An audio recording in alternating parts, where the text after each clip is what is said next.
వాకిటి శ్రీహరి అనే నేను శాసనం ద్వారా నిర్మితమైన భారత రాజ్యాంగం పట్ల నిజమైన విశ్వాసం విధేయతను చూపుతానని, భారతదేశ సార్వభౌమాధికారాన్ని సమగ్రతను కాపాడుతానని, తెలంగాణ రాష్ట్ర మంత్రిగా నా కర్తవ్యాలని శ్రద్ధతో అంతఃకరణ శుద్ధితో నిర్వహిస్తానని, భయం గాని పక్షపాతం గాని రాగద్వేషాలు గాని లేకుండా రాజ్యాంగాన్ని శాసనాలను అనుసరించి ప్రజలందరికీ న్యాయం చేకూరుస్తానని దైవ సాక్షిగా మనస్ఫూర్తిగా ప్రమాణం చేస్తున్నాను అని నేను వాకిటి శ్రీహరి అని నేను తెలంగాణ రాష్ట్ర మంత్రిగా నా పరిశీలనకు వచ్చిన లేదా నాకు తెలియవచ్చిన ఏ విషయాన్ని నా కర్తవ్యాలను సక్రమంగా నిర్వహించేందుకు అవసరమైన మేరకు తప్ప ప్రత్యక్షంగా గాని పరోక్షంగా గాని ఏ వ్యక్తికి లేదా వ్యక్తులకు తెలియపరచనని లేదా వెల్లడించనని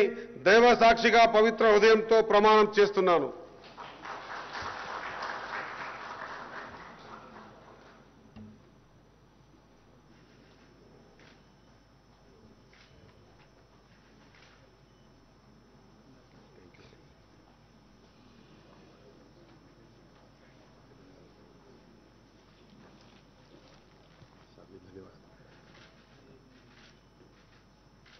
Congratulations, all the best. Thank you, sir.